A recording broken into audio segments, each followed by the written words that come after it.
अब हम लोग जो है बात करते हैं इतिहास का। और इतिहास में हम लोग का चौथा वीडियो है और हम लोग जो है इतिहास की सामान्य जानकारी पढ़ रहे हैं।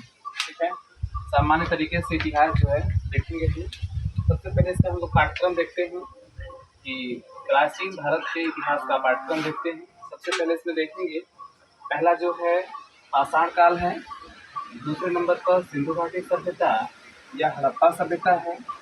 इसके बाद तीसरे नंबर पर देखेंगे वैदिक सभ्यता है, चौथे नंबर पर देखेंगे धार्मिक परिवर्तन है, पाँचवें नंबर पर देखेंगे महाजनपद है। इसके बाद छठवें नंबर पर देखेंगे मगध का उत्कर्ष। इसके बाद जो है सातवें नंबर पर देखेंगे मौर्य साम्राज्य, आठवें नंबर पर देखेंगे मौर्योत्तर काल, नौवें नंबर पर देखेंगे गुप्त एवं गुप्तोत्तर काल। इसके बाद 10वें नंबर पर देखेंगे हर्षवर्धन के विषय में। इसके बाद 11वें नंबर पर देखेंगे उत्तर भारत का इतिहास, जिसमें चौहान वंश, अन्य वंश, राजपूत हो जाएगा। इसके बाद 12वें नंबर पर देखेंगे दक्षिण भारत का इतिहास। ठीक है, ये पाठ्यक्रम है तो पाठ्यक्रम पर सिर्फ चर्चा कर लेते हैं। इसमें हम लोग प्राचीन भारत के इतिहास पर चर्चा करेंगे और अगले वीडियो में जो है मध्यकालीन भारत के इतिहास पर चर्चा करेंगे।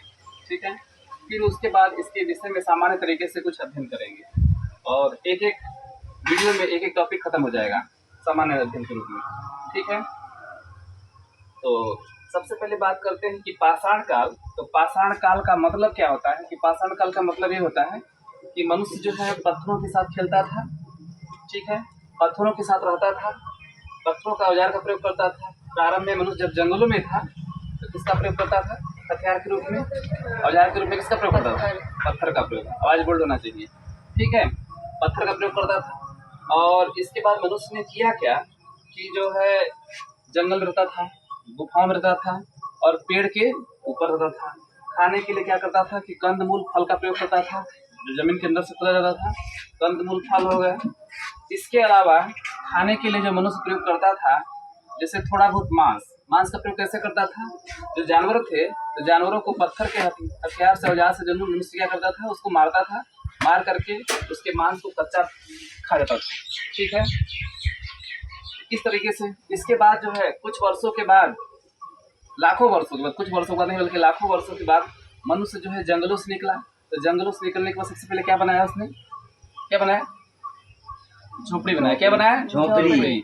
झोपड़ी के बाद कच्चा मकान। उसके बाद पक्का मकान। मनुष्य जब जंगल से निकला सबसे पहले क्या बनाया? झोपड़ी। झोपड़ी के बाद कच्चा मकान।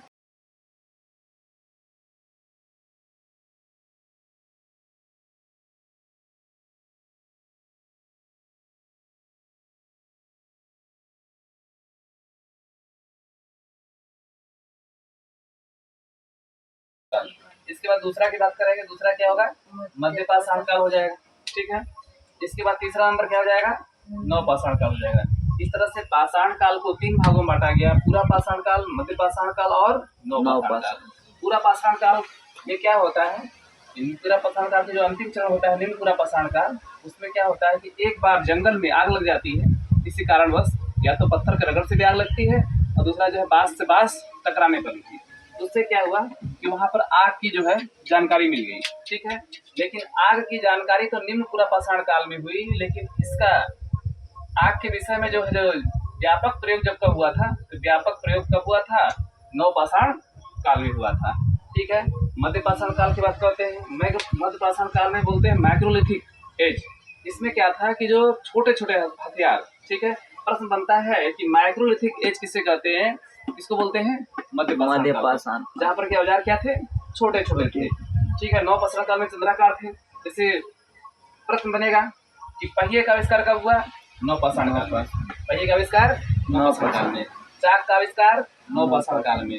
व्यापक पैमाने पर खेती का आविष्कार नव पाषाण काल में हुआ। ठीक है, और मनुष्य ने सबसे पहले जिस जानवर को पालतू बनाया था क्या था? कुत्ता। ठीक है, इसके बाद पहली धातु का नाम क्या था? पहली धातु तांबा। पहली धातु तांबा थी। ठीक है, इस चीज को ध्यान से सुनते रहेंगे। आगे चलते हैं। अब इस तरह से हम लोगों ने पाषाण काल के विषय में थोड़ा बहुत देखा क्या क्या इसमें है। अब सिंधु घाटी सभ्यता की बात करते हैं या हड़प्पा सभ्यता। अगर प्रश्न बनता है कि भारत की पहली नगरीय सभ्यता कौन थी, तो भारत की पहली नगरीय सभ्यता सिंधु घाटी सभ्यता या हड़प्पा सभ्यता थी। यानी नगर मतलब शहर। सबसे पहले जो शहर बनाए गए थे वह जो है कौन से शहर थे? सिंधु घाटी सभ्यता या हड़प्पा सभ्यता थी। ठीक है। और अब इसमें बात करते हैं, इसमें जो मकान थे वह पक्के ईंटों के बने हुए थे। प्रत्येक घर में एक बाथरूम, एक लैट्रिन, ठीक है। इसके बाद जो है कुआं, सीढ़ी, है ना, ये सभी व्यवस्थाएं जो है घर में थी। और सभी घर की नालियां किससे बनी हुई थी? पक्के ईंटों से बनी हुई थी। ठीक है। ये प्रथम नगरीय सभ्यता थी जिसको बोलते हैं सिंधु घाटी सभ्यता। ठीक है। अब बात करते हैं वैदिक सभ्यता। वैदिक सभ्यता की बात करते हैं तो वैदिक सभ्यता में बताया गया है कि वेद कितने होते हैं? 4 होते हैं। कितने होते हैं? 4। पहला हो जाएगा ऋग्वेद हो जाएगा, दूसरा हो जाएगा सामवेद हो जाएगा, तीसरा हो जाएगा यजुर्वेद हो जाएगा और चौथा हो जाएगा अथर्ववेद हो जाएगा। चौथा लिख देंगे अथर्ववेद। ठीक है। तो वेद इस तरह से 4 हो जाएंगे। पहला कौन वेद होगा? ऋग्वेद, दूसरा सामवेद, इसके बाद यजुर्वेद, इसके बाद अथर्ववेद। ठीक है। तो प्रश्न इसमें बनेगा कि सबसे प्राचीन वेद क्या है? ऋग्वेद। सबसे प्राचीन वेद क्या है? ऋग्वेद है। इसके बाद जो है भारतीय संगीत का जनक, इसमें संगीत है तो भारतीय संगीत का जनक किस वेद को बोलते हैं? सामवेद को। किसको बोलते हैं? सामवेद को। ठीक है। और यजुर्वेद में यज्ञ संबंधी नियम दिया गया है। इसके बाद जो है सबसे प्राचीन वेद, सबसे नया वेद, नवीन वेद अथर्ववेद। अथर्ववेद सबसे प्राचीन वेद, सबसे नवीन वेद या नया वेद बोल सकते हैं। सबसे जो बाद का वेद है, नहीं सबसे पहला जो सबसे जो प्राचीन वेद होगा ऋग्वेद बोलेंगे। क्या बोलेंगे? ऋग्वेद। और सबसे बाद का वेद क्या होगा? अथर्ववेद। या सबसे नवीन वेद क्या होगा? अथर्ववेद हो जाएगा। ठीक है। ये हम लोग वेदों के विषय में देखिए। जैसे ऋग्वेद में तीसरा मंडल है, तीसरे मंडल में गायत्री मंत्र का वर्णन किया गया है। जैसे ऋग्वेद का जो तीसरा मंडल है, तीसरे मंडल में जो है गायत्री मंत्र बताया गया है। और गायत्री मंत्र की रचना जो है महर्षि विश्वामित्र ने किया था।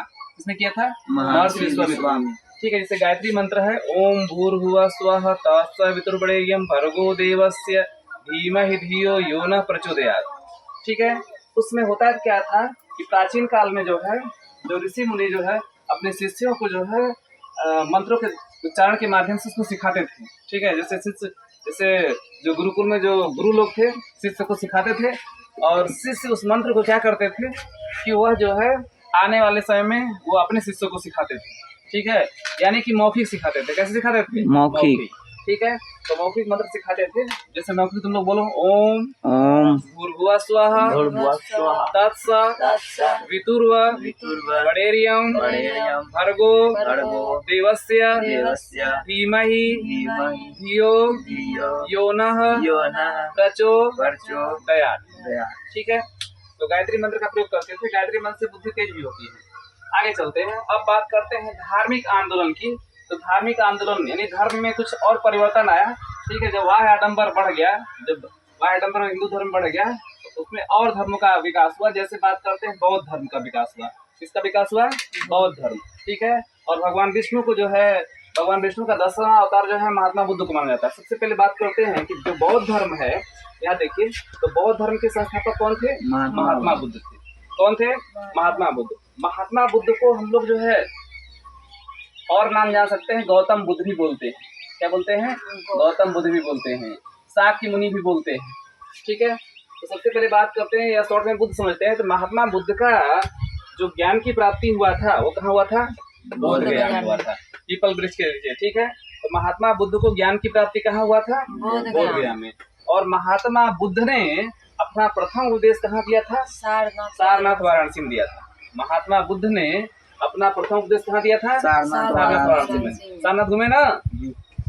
आगे देखते हैं। अब इसके बाद उसी समय जब बौद्ध धर्म था तो जैन धर्म भी उसके समकक्ष चल रहा था। तो अब जैन धर्म की बात करते हैं कि जैन धर्म के प्रथम संस्थापक कौन थे? संस्थापक का नाम क्या था? ऋषभदेव। कौन थे? ऋषभदेव जी। ठीक है। और जैन धर्म के जो 23वें तीर्थंकर थे वो पार्श्वनाथ थे। कौन थे? पार्श्वनाथ। ठीक है। और ये काशी के अशुसेन, राजा अशुसेन के पुत्र थे। ठीक है। तो 23वें तीर्थंकर जो है काशी वाराणसी समृद्ध थे। इसके बाद 24वें जो तीर्थंकर थे वो कौन थे? महावीर स्वामी। कौन थे? महावीर स्वामी। और जैन धर्म का वास्तविक संस्थापक जो है महावीर स्वामी को माना जाता है। लेकिन जैन धर्म के जो संस्थापक कौन थे प्रारंभ में? ऋषभदेव थे। अब इसके बाद बात करते हैं महाजनपद काल की। ठीक है। कौन सी बात करते हैं? महाजनपद जनपद काल की बात करते हैं। और महाजनपद काल में ही 6वीं शताब्दी ईसा पूर्व, 6वीं शताब्दी ईसा पूर्व। ठीक है। अब देखिए यहाँ से जो नगरीकरण की सभ्यता हुई, प्रश्न बनेगा कि पहली नगरीकरण कब हुआ? तो सिंधु घाटी सभ्यता में हुआ। कब हुआ? सिंधु घाटी सभ्यता में हुआ। और जो है दूसरी नगरीकरण कब हुई? तो अगर प्रश्न बनता है तो ये हो जाएगा दूसरी नगरीकरण। जो दूसरी नगरीकरण हुई थी यह जो है कब हुई थी? 6वीं शताब्दी ईसा पूर्व। महाजनपद काल में जो है 6वीं शताब्दी ईसा पूर्व जो है दूसरी नगरीकरण हुई। ठीक है। तो पहली नगरीकरण कब हुई? सिंधु घाटी। और दूसरी नगरीकरण कब हुई? 6वीं शताब्दी ईसा पूर्व में हुई। अब इसके बाद 16 महाजनपद इसमें देखेंगे तो बहुत से महाजनपद जैसे हो जाएगा काशी, कुरु, कोसल, अंग, मगध। इसमें जो सबसे शक्तिशाली राज्य कौन था? मगध। ठीक है। कौन था? मगध। इस तरह से यहाँ पर हम लोग महाजनपद की राजधानी पढ़ेंगे। जैसे काशी, तो काशी की जो राजधानी थी वह वाराणसी थी। काशी की राजधानी कहाँ होगी? वाराणसी थी। ठीक है। तो काशी के किले में देखे होंगे काशी के विषय में जानकारी, है ना? ये भी महाजनपद था। इसके बाद मगध, तो मगध जो है मगध की राजधानी कहाँ थी? पहले राजगीर थी, इसके बाद पाटलिपुत्र बनी। ठीक है। कुरु हो गया, कोसल हो गया, अंग। ये सब जो है 16 महाजनपद के विषय में यहाँ पर अध्ययन किया जाएगा। और इसमें सबसे शक्तिशाली जो है मगध है। ठीक है। अब जो है मगध का उत्कर्ष पढ़ेंगे। ठीक है। तो सबसे पहले बात करते हैं कि मगध का जो संस्थापक था, ठीक है, सबसे पहला राजा कौन था? तो जो पहला राजा था उसका नाम था बृहद्रथ। क्या नाम था? बृहद्रथ। ठीक है। और बृहद्रथ के बाद जो है इसका जो बेटा है, इसका नाम महाभारत में भी मिलता है। ठीक है, जरासंध। जो जरासंध था यह बृहद्रथ का बेटा था, जरासंध। ये जो है इसके बाद राजा बनता है। इसके बाद और भी राजा बनते हैं। इसके बाद जो दूसरा वंश आता है जिसका नाम है हर्यक वंश। क्या नाम है? हर्यक वंश। ठीक है। हर्यक वंश होता है। और हर्यक वंश का जो संस्थापक होता है, इसका जो संस्थापक होता है वो कौन होता है? बिंबिसार। कौन होता है? बिंबिसार। बिंबिसार के बाद इसका बेटा उदयन। बिंबिसार के बाद हो जाएगा उदयन। और उदयन के बाद राजा कौन बनता है? अजातशत्रु। ठीक है। इस तरह से जो है निर्माण होता है। अब इसके बाद हम लोग जो है आगे बात करते हैं मौर्य वंश का। ठीक है। तो मौर्य वंश की बात करते हैं। तो मौर्य वंश का जो संस्थापक था वो कौन था? चंद्रगुप्त मौर्य। उसके बाद कौन राजा बना? बिंदुसार। इसके बाद कौन बना? सम्राट अशोक। और मौर्य वंश का जो अंतिम शासक था उसका नाम क्या था? बृहद्रथ था। ठीक है। तो मौर्य वंश के विषय में थोड़ा बहुत चर्चा कर लेते हैं। क्योंकि चाणक्य की सहायता से, किसकी सहायता से? चाणक्य की सहायता से घनानंद की हत्या करके, किसकी हत्या करके? घनानंद, जो कि नंद वंश का संस्थापक था। घनानंद की हत्या किसने किया? चंद्रगुप्त मौर्य ने किया। घनानंद की हत्या किसने किया? चंद्रगुप्त मौर्य ने घनानंद की हत्या करके मौर्य साम्राज्य की स्थापना किया। ठीक है। और भारत का सबसे शक्तिशाली साम्राज्य कौन बना? मौर्य साम्राज्य। और मौर्य साम्राज्य की सीमा कहाँ तक थी? अफगानिस्तान तक थी। कहा जाता है कि मौर्य साम्राज्य की जो सीमा थी वह अंग्रेजों के साम्राज्य से भी क्या था? बड़ा था। ठीक है। तो चंद्रगुप्त मौर्य राजा बने। चंद्रगुप्त मौर्य के बाद जो है राजा कौन बनता है? बिंदुसार बनते हैं। ठीक है। और बिंदुसार के बाद कौन बनते हैं? सम्राट अशोक बनते हैं। और सम्राट अशोक भारतीय ही नहीं पूरी दुनिया के इतिहास के सबसे महान सम्राट बने। ठीक है। जो कि पशु के लिए ही नहीं बल्कि पशु पक्षी सबके लिए जो है डॉक्टरी की व्यवस्था किए। और हर जो है 2-3 किलोमीटर पर क्या किए? कुएं की व्यवस्था, पानी की व्यवस्था, दवाई की व्यवस्था। ठीक है। उसमें लोग क्या होते थे? डॉक्टर नहीं बोलते थे बल्कि क्या बोलते थे? वैद्य बोलते थे। ठीक है। और तमाम प्रकार के शिलालेख भी लिखवाए हैं। तो ऐसा राजा नहीं हुआ। इसी कारण जो है आज सम्राट अशोक का जो अशोक स्तंभ है वह सारनाथ वाराणसी में है। और सारनाथ वाराणसी में जो अशोक स्तंभ है, ठीक है, उसी स्तंभ से हमारा जो राष्ट्रीय ध्वज है, ध्वज में जो तितलियां हैं वो अशोक स्तंभ से ली गई। ठीक है। आगे बात करते हैं। इसका जो अंतिम शासक था वो क्या था? बृहद्रथ था। इसका बहुत से वंश आएंगे। ठीक है। इसके विषय में जब डिटेल देखेंगे तो बताया जाएगा। अब हम लोग बात करते हैं मौर्योत्तर काल होगा। इसके बाद मौर्य काल जब खत्म हो जाएगा तो इसके बाद गुप्त और गुप्तोत्तर काल। ठीक है। अब जो है गुप्त काल के विषय में थोड़ा बहुत बात कर लेते हैं। सबसे पहले बात करते हैं कि गुप्त वंश का संस्थापक कौन था। यानी हमारे हिस्ट्री में जो है दो सबसे महान राजवंश हुए, इसमें सबसे शक्तिशाली कौन था? मौर्य वंश था। उसके बाद कौन आया? गुप्त वंश आया। ठीक है, प्राचीन इतिहास में दो सबसे ज्यादा शक्तिशाली अगर कोई था तो मौर्य वंश और गुप्त वंश। और परीक्षाओं में यूपीएससी या स्टेट पीसीएस या किसी भी एग्जाम में, चाहे छोटे मोटे एग्जाम जो भी हो, सभी प्रकार के परीक्षाओं में जो है मौर्य वंश से और गुप्त वंश से हर बार परीक्षाओं में क्वेश्चन जरूर देता है। ठीक है, क्योंकि सबसे बड़ा साम्राज्य जो है मौर्य वंश था, और उसके बाद आगे चल करके 500-600 वर्षों के बाद जो है गुप्त साम्राज्य भी बहुत बड़ा साम्राज्य था। ठीक है, नवरत्नों की जो प्रथा थी वह गुप्त साम्राज्य में ही चली। तो गुप्त वंश का जो संस्थापक था वो कौन था? श्रीगुप्त। श्रीगुप्त के बाद उसका बेटा बनता है घटोत्कच। ठीक है, कौन बनता है? घटोत्कच। उसके बाद जो है अब प्रश्न बनता है, उसके बाद कौन बनता है? चंद्र प्रथम। अगर प्रश्न बनेगा कि गुप्त वंश का संस्थापक कौन था, तो श्रीगुप्त था। कौन था? श्रीगुप्त। लेकिन ये दोनों गुलाम शासक थे। ठीक है, इसके बाद जो है गुप्त वंश का जो वास्तविक संस्थापक था उसका नाम था चंद्रगुप्त प्रथम। कौन था? चंद्रगुप्त प्रथम। अगर संस्थापक पूछेगा तो क्या हो जाएगा? श्रीगुप्त। लेकिन अगर प्रश्न करता है कि गुप्त वंश का वास्तविक संस्थापक तो चंद्रगुप्त प्रथम। चंद्रगुप्त प्रथम के बाद राजा कौन बनता है? समुद्रगुप्त। कौन बनता है? समुद्रगुप्त। समुद्रगुप्त भी बहुत शक्तिशाली राजा था। ठीक है, दक्षिणापथ और उत्तरापथ के 12 राज्यों को, ठीक है, दक्षिणापथ और उत्तरापथ के 12 राजाओं को इसने क्या किया था? दक्षिण से उत्तर तक पूरा 12 राजाओं को इसने क्या किया था? परास्त किया था। और इसने अपने जीवन काल में 100 से अधिक युद्ध जीते। इसलिए बोला जाता है कि 100 युद्धों का विजेता किसे कहते हैं? तो समुद्रगुप्त को कहते हैं। 100 से समुद्रगुप्त, 100 से 100 युद्ध। ठीक है, अगला प्रश्न बनता है कि भारत का नेपोलियन किसे कहते हैं? भारत का नेपोलियन किसे कहते हैं? जो बता रहे हैं इसको नोट्स करते रहिए, अगला टेस्ट में आएगा भी। भारत का नेपोलियन किसे कहते हैं? तो समुद्रगुप्त को कहते हैं। किसको कहते हैं? समुद्रगुप्त को कहते हैं।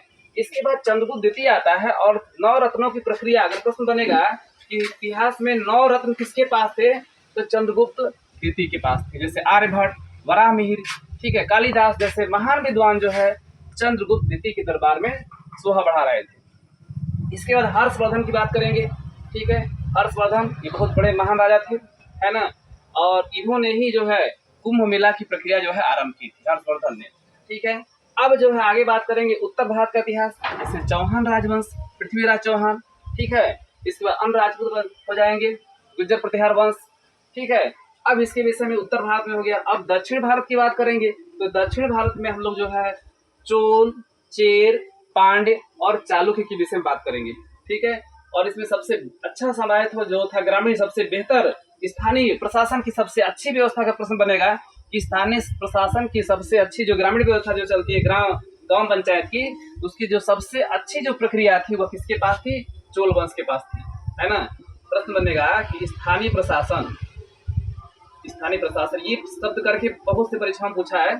स्थानीय प्रशासन के लिए सबसे फेमस कौन राज्य था? चोल साम्राज्य था। ठीक है, इस प्रकार से हम लोगों ने प्राचीन भारत के इतिहास के पाठ्यक्रम का डिस्कशन कर लिया है।